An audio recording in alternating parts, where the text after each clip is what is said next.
하나님 감사합니다. 이제 해의 시간으로도 달의 시간으로도 새로운 해를 맞이했습니다. 온 땅에 충만한 기쁨으로 온 우주가 힘을 모아 눈을 내리고 비를 뿌리고 식물의 뿌리가 뻗어 나가게 하시며 날마다 다른 우리의 몸과 마음을 돌보게 하시니 감사합니다.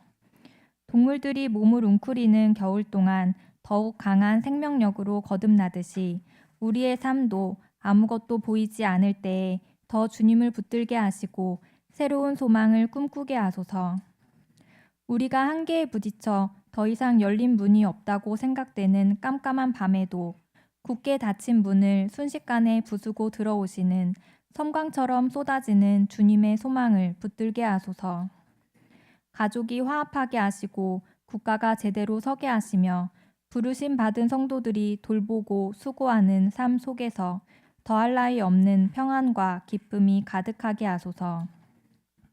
번개가 심하게 치는 밤 들판 한가운데 서 있는 것 같은 사람들에게는 따뜻한 안식처를 주시고 어둠 속에 밝게 빛나는 빛이신 주님을 만나게 하소서. 우리가 은총을 구하러 간다고 생각한 수많은 발걸음 속에서 넘어지고 좌절하는 고통이 있습니다.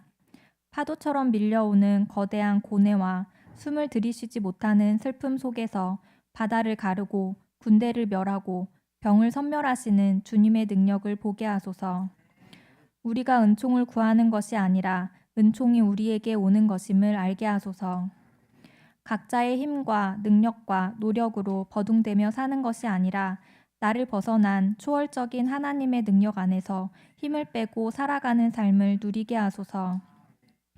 나 자신에게서 이야기를 시작하지 않고 오히려 자신에게서 빠져나와 주님이 시작과 끝이시며 전부이심을 고백하게 하소서.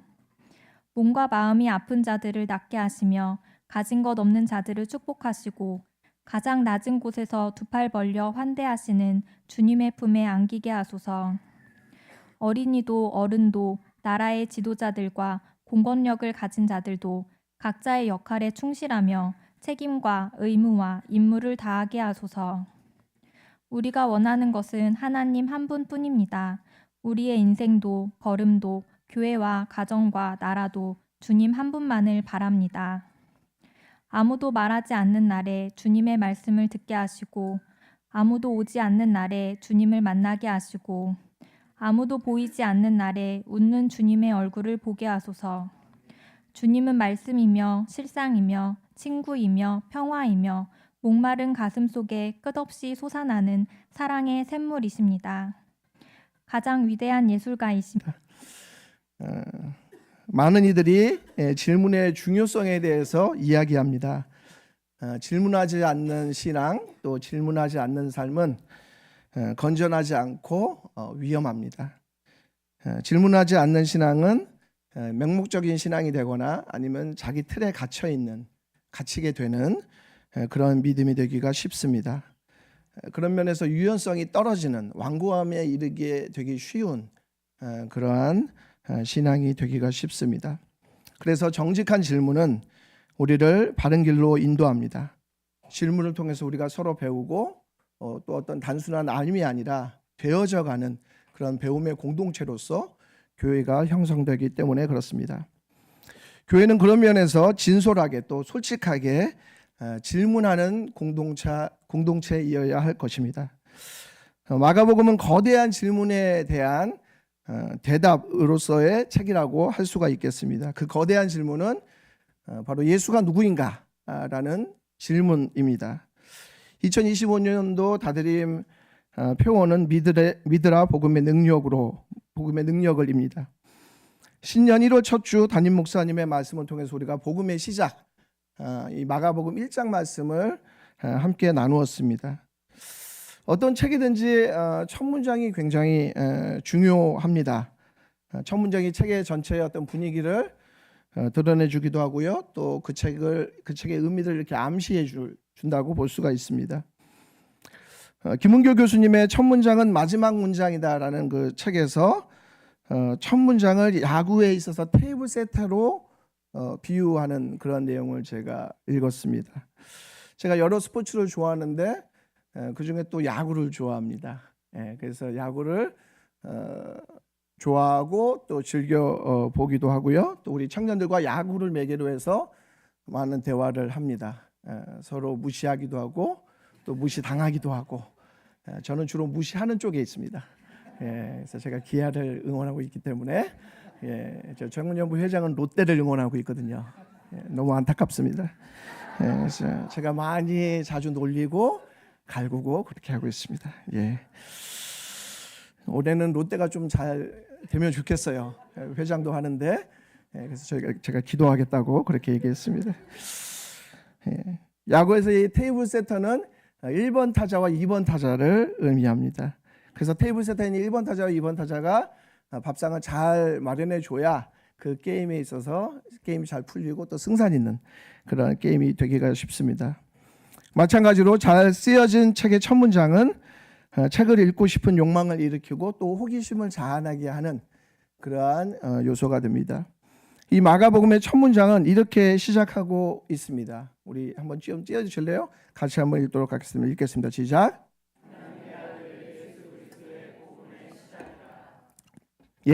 하나님의 아들 예수 그리스도의 복음의 시작이라. 이 베드로의 통역자였던 마가는 예수 그리스도의 복음이 어떻게 전개되어 가는지를 말씀하겠다는 취지로 이 첫 문장을 썼습니다. 마가복음에는 예수님이 하나님의 아들이라는 것을 입증하는 그러한 수많은 이야기들로 채워져 있습니다. 당시 많은 사람들이 예수님을 이해하지 못하거나 아니면 오해했던 것을 알 수가 있습니다. 종교 지도자들과 무리들은 말할 것도 없었고요. 예수님을 잘 알아야 했을 그러한 제자들이나 또 육신의 형제들, 심지어 친척들까지도 예수님이 어떤 분인지 제대로 알지 못했던 것들을 우리는 마가복음 내용을 보면 알 수가 있습니다.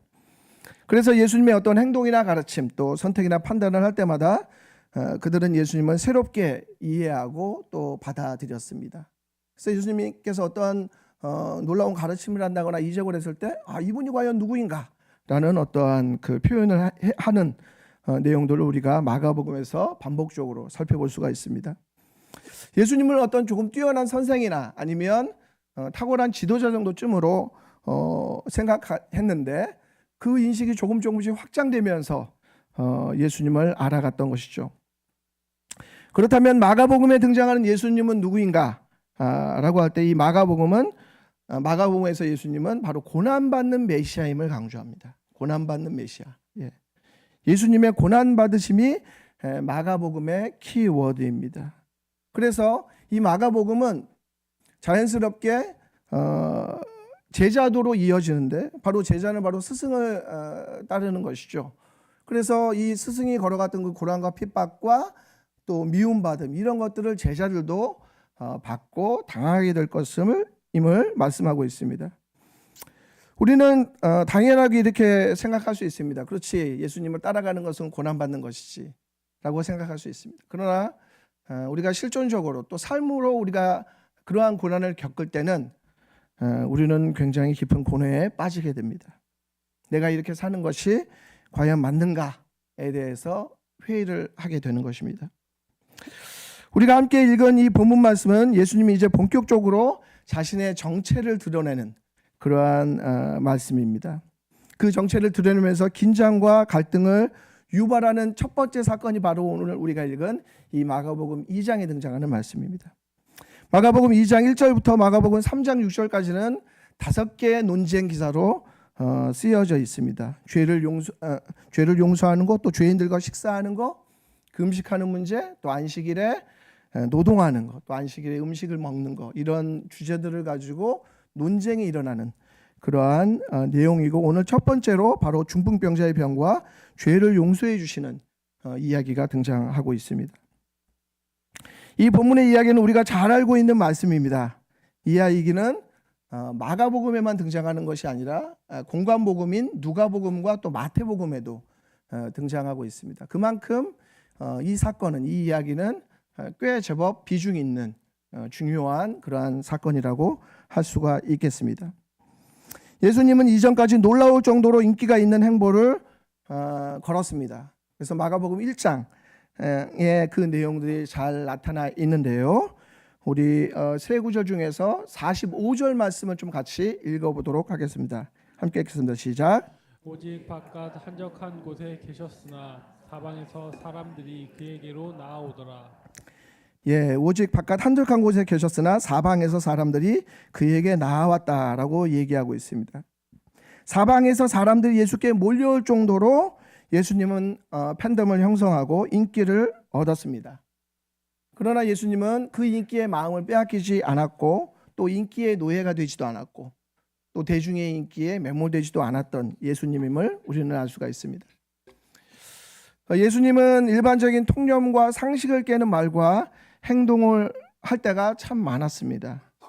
그분이 만났던 사람들, 또 예수님께서 가르침 가운데서 추구했던 가치들, 또 대화의 내용 등을 보면 흔히 우리가 예상하는 그러한 경로들에서 벗어나는 그러한 행동, 말씀을 했던 것을 기억합니다. 우리가 무심코 대했던 예수님의 모습을 좀 더 낯설게 보면 아주 신기하고 희한한, 의아한 그러한 대목들이 참으로 많습니다. 오늘 우리가 읽은 이야기에서도 그러한 대목들이 참으로 많은데요. 배경은 이렇습니다. 여느 때처럼 예수님을 만나기 위해서 사람들이 모였고요. 또 가버나움에 있는 예수님의 집이라고 알려진 그 집에 그 집이라고 알려진 공간에 사람들이 몰려들었습니다. 그리고 집 안에뿐만 아니라 집 앞에까지도 수많은 사람들이 들어갈 수 없을 정도로 그렇게 몰려들었습니다. 오늘 말씀 보니까 예수님은 집에서 가르침을 전하고 있는데 그 가르침의 내용이 무엇인지에 대해서는 구체적으로 나타나 있지 않습니다. 2절 말씀에 보니까 도를 가르치셨다라고 말씀하고 있습니다. 도를 가르치셨다. 그러니까 어떤 가르침이 이루어지고 있는 그런 어떤 분위기, 상황을 보면 꽤나 집중하고 있고 또 진지한 그러한 분위기였음을 우리는 알 수가 있습니다. 그런데 중풍병자를 든 4명의 사람들이 이 환자를 메워가지고 예수님 집 앞에 왔고 또 수많은 군중으로 인해서 들어갈 수가 없게 되었습니다. 우리가 전문맥에서 살펴봤던 것처럼 예수님이 가는 곳마다 수많은 인파가 몰려들었기 때문에 이 4명의 친구들은 예수님 앞에 더 가까이 진입해 들어갈 수가 없었습니다. 중풍병자의 친구들은 포기할 법도 한데 포기하지 않고 지붕을 뚫고 중풍병자를 예수 앞으로 달아내립니다. 예. 여기에는 예수님의 입장에서 느낄 수 있는 불편함이 한 2가지가 있습니다. 하나는 지붕을 뜯었다는 것이죠. 예. 여러분 살고 있는 집에 누군가가 지붕을 뜯는다고 한번 상상해 보십시오. 환장할 노릇이죠. 그죠? 예. 그 사람을 고소하거나 그 사람을 어떻게 대해야 될까에 대해서 우리는 생각하고 고민하기 시작할 것입니다. 또 다른 불편함은 가르침을 방해하고 있었다는 것입니다. 예. 뭔가를 집중해서 자기가 어떤 일들을 하고 있는데 그것을 방해하는 일이 벌어진 것입니다. 여러분 지붕에 조금만 구멍을 털어낸다고 하더라도 재와 먼지가 많이 휩싸일 것입니다. 근데 이러한 중풍병자라고 하는 어떤 한 사람을 달아내릴 정도의 어떤 지붕을 뜯어낸다고 하면 아마 그 집 안은 완전히 아수라장이 되는 그러한 상황이 되었을 것입니다. 말씀을 듣던 사람들은 아마 그 자리를 피했을 것이고 더 이상 가르침을 진행할 수 없는 그러한 환경이 되었을 것입니다. 그렇게 생각한다면 이 친구들의 행동과 사고는 정말로 특이하다고 할 수가 있습니다. 어떻게 이런 행동을 서슴지 않고 할 수 있었을까? 예수님과 좀 친밀한 사이였을까? 예. 아니면 도대체 어떠한 상황이길래 이러한 지붕을 뚫을 생각을 할 수가 있었을까? 예수님은 이런 황당한 상황을 지금 대면하고 있습니다. 여러분 우리가 사실 통제할 수 없는 그런 상황이 되면 무척 당황스럽고 또 짜증이 나고 심지어는 분노를 느끼기까지 합니다. 아무리 상대방의 상황이 절박하더라도 그죠? 내가 당한 상황이 어려우면 불편하면 불이익이 생기면 그것이 더 크게 다가오는 것이 우리의 이기적인 본성입니다. 삶이 틀어지고 문제가 발생하면 감정이 요동치죠. 네. 내가 계획하고 기획한 대로 삶이 흘러가지 않을 때, 진도가 나아가지 않을 때, 그럴 때 화가 납니다. 자녀들이 내가 원하는 속도, 내가 원하는 뜻대로 되지 않을 때 우리는 무척 힘겨워집니다. 통제할 수 없는 일들로 불확실성이 길어질 때 우리는 종종 무기력에 빠지기도 합니다. 이렇게 지붕이 뜯기고 진지하게 가르침을 전하는 일이 방해를 받을 때 예수님의 입장에서 무척 당황스러웠을 것입니다. 얘네들 뭐지? 그 친구들을 그런 시선으로 아마 바라볼 수가 있었을 것입니다. 그런데 예수님의 그 다음 반응이 우리의 예상을 깨는 것을 알 수가 있습니다. 예수님은 친구들의 엉뚱한 그 도발적인 행동을 칭찬하십니다. 혼내고 야단치어도 부족할 것 같은 행동에 대해서 오히려 그 행동의 이면을 바라보고 수용하고 칭찬하시고 계십니다. 우리 이것을 설명해 주는 말씀이 2장 5절 말씀에 나와 있는데요. 오늘 이야기에서 2장 5절 말씀 무척 중요한 말씀입니다. 함께 같이 읽도록 하겠습니다. 읽겠습니다. 시작. 예수께서 그들의 믿음을 보시고 중풍병자에게 이르시되 작은 자야 내 죄사함을 받았느니라 하시니 라고 말씀합니다. 예수님의 반응은 두 가지 면에서 새로운데요. 하나는 예수님이 4명의 친구들의 믿음을 바라봤다라는 것이고, 또 한 가지는 그 믿음을 보고 예수님께서 하신 말씀에 있습니다. 이 상황은 짜증나고 분노할 수 있는 현장입니다. 근데 예수님께서는 친구들의 믿음에 주목하십니다. 판을 깨는 4명의 친구들이 한 이 행동이 바로 믿음의 행동이라는 것입니다. 지붕을 뚫고 예수님 앞에 그 환자를 달아내린 것이 바로 믿음의 행동이라는 것입니다. 이 믿음은 친구를 향한 도전적인 모험적인 행동이었습니다. 그리고 이러한 믿음이 몇 가지 위험을 감수하는 그러한 행동이었음을 우리는 알 수가 있습니다. 왜냐하면 예수님으로부터 또 사람들로부터 당할 비난과 거절을 내포하고 있기 때문입니다. 믿음은 종종 이러한 거절과 비난의 요소가 있습니다. 박해와 손해와 상처를 받을 수 있는 상황 속에서 믿음은 함께 갑니다. 우리가 때로 하는 섬김들, 또 가르침, 봉사 이런 것들 속에서는 불편함과 손해를 넘어서서 때로는 사람들로부터 수치를 당하기도 합니다. 그래서 그 일들은 때로는 위험하고 어려운 일이 될 수도 있습니다. 다행히도 예수님은 4명의 친구들을 나무라지 않았습니다. 그들을 비난하거나 수치를 그들에게 주지 않았습니다. 대신에 그들 안에 있는 믿음을 칭찬하고 중풍병자를 치유하십니다. 이 4명의 친구들은 어떤 절박함이 있어 보입니다. 이 중풍병자의 상황이 너무나 긴박했기 때문에 지금 아니면 이 사람을 고칠 수 없을 것 같은 그런 두려움 때문에 아마 그러한 행동을 했을 수도 있겠습니다. 그래서 지붕을 뚫는 무리수를 두면서까지 예수님께 중풍병자를 달아내리고 있는 것입니다. 우리도 살아가면서 이 내 주위에 이러한 4명의 친구들이 있습니다. 또 때로는 나 자신이 4명의 친구와 같은 그러한 역할을 하기도 합니다. 제가 지난주에 어떤 청년을 만났는데요. 그 청년이 진짜 이러한 경험을 했더라고요. 자기가 유학을 가야 되는데 재정이 없는데 자기 친구들이 돈을 모아줘서 한 1년에 한 1,000만 원 그런 그 생활비를 이렇게 제공해 줬다는 얘기를 제가 듣게 되었습니다. 저 또한 간사로서 또 교육자로서 있으면서 도움을 받는 일들이 참 많았습니다. 그로 인해서 위기의 순간을 넘어가기도 하고 또 제가 책임을 감당할 수도 있게끔 도왔던 그런 사람들이 있습니다. 제가 몇 년 전에 군산에서 이제 사역을 하게 한 기회가 있었습니다. 그때 이제 지금 이제 병원에서 폐혈증으로 이렇게 사경을 헤매고 있는 우리 선배가 있습니다. 전 대표 부부가 제가 있었던 그 사역지에 여러 번 와서 함께 대화 나누는 시간을 가졌습니다. 여러 동역자들이 함께 와서 또 삶을 나누고 이야기를 나누면서 여러 어려움들을 함께 풀어가는 일을 도왔던 그런 기억이 있습니다. 삶의 터널과 어려움을 겪을 때 함께 동역하는 그런 동역자와 위로자가 있는 것이죠. 그들의 섬김과 배려로 우리는 여러 가지 어려움들을 지나고 통과할 수가 있게 되는 것입니다. 우리는 누군가의 도움으로, 또 누군가의 믿음으로, 또 누군가의 열심으로 우리는 구원을 받습니다. 돌이켜보면 이러한 구원의 경험, 은혜의 경험들이 저와 여러분들 모두에게 아마 있을 줄 압니다.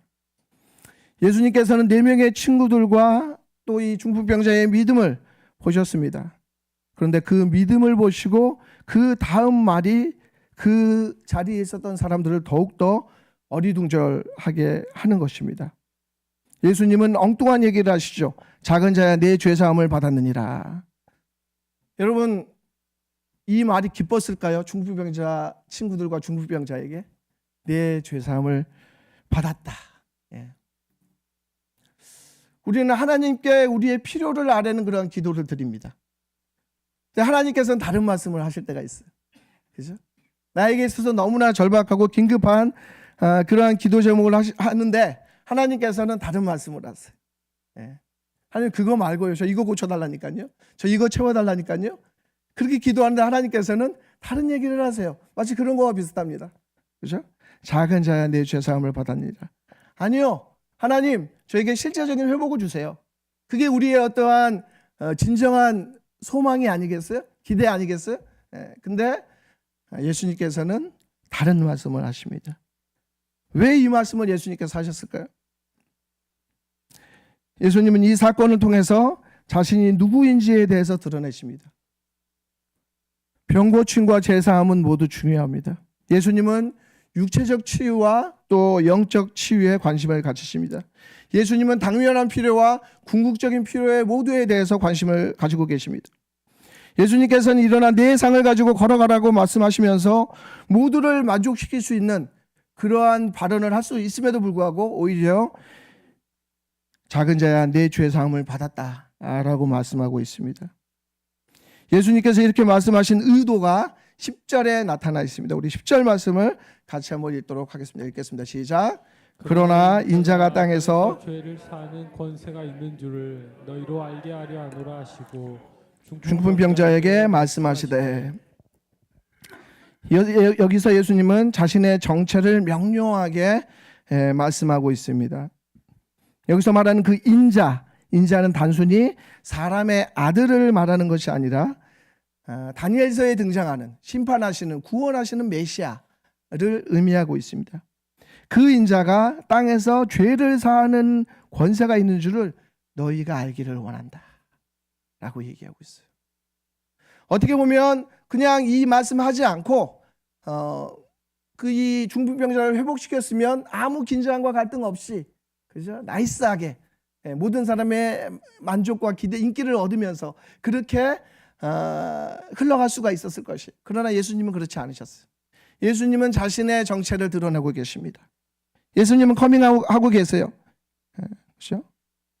이렇게 얘기한 이유가 6절과 7절 이 상황을 잘 설명해 주는 말씀이 있습니다. 6절과 7절 말씀해 보니까 이렇게 기록되어 있어요. 어떤 서기관들이 거기 앉아서 마음에 생각하길 이 사람이 어찌 이렇게 말하는가? 신성 모독이로다. 오직 하나님 한 분 외에는 누가 능히 죄를 사하겠느냐? 라고 말씀하고 있습니다. 예. 그렇습니다. 죄를 사하는 권세는 오직 하나님 한 분뿐입니다. 하나님 한 분뿐입니다. 하나님 한 분뿐입니다. 어느 누구도 죄를 사하는 권세를 가질 수는 없습니다. 그죠? 네, 죄를 사하는 권세를 가질 수가 없어요. 어떻게 보면 이 서기관과 대제사장들은 이런 어떠한 그 제사제도 이런 것들 통해서 자기네들의 어떤 기득권이 위협받을 수 있는 그런 상황 속에서 두려워했는지도 모르겠어요. 긴장했는지도 모르겠어요. 그래서 속으로 이런 말을 했다고 보여집니다. 예수님께서 이렇게 죄사함을 언급하신 이유는 자신이 바로 하나님의 아들이심을 드러내고 있습니다. 내가 하나님의 아들이기 때문에 죄를 사하는 권세가 있다. 예수님은 죄를 사해 주시는 분, 바로 우리를 자유케 하시는 그런 분이십니다. 하나님의 아들이신 예수님이 죄를 용서하시는 분이십니다. 그런 측면에서 우리는 우리가 하는 실수, 우리가 하는 수많은 죄악들로부터 벗어나고 자유롭고 또 주님 앞에 나아갈 수가 있습니다. 예수님으로 인해서 나아갈 수가 있습니다. 여러분, 죄를 용서하시는 분이시라는 이 사실이 우리의 삶에 어떻게 연결되고 또 영향을 미칠 수 있을까요? 제가 신앙생활하면서 가장 싫어하고 곤혹스러운 것이 한 가지 있습니다. 그것은 뭐냐면 바로 용서하는 것입니다. 용서하는 것입니다. 용서하기가 제일 어려워요. 용서하기가 제일 어려워요. 근데 이게 운명 같은 거잖아요. 그죠? 우리가 하나님 앞에 성도로서, 목사로서 살아갈 때 이게 이제 용서해야 되는 거잖아요. 그죠? 용서해야 되는 게 우리의 어떠한 운명처럼 느껴지는데 참 용서하기가 너무나 어렵습니다.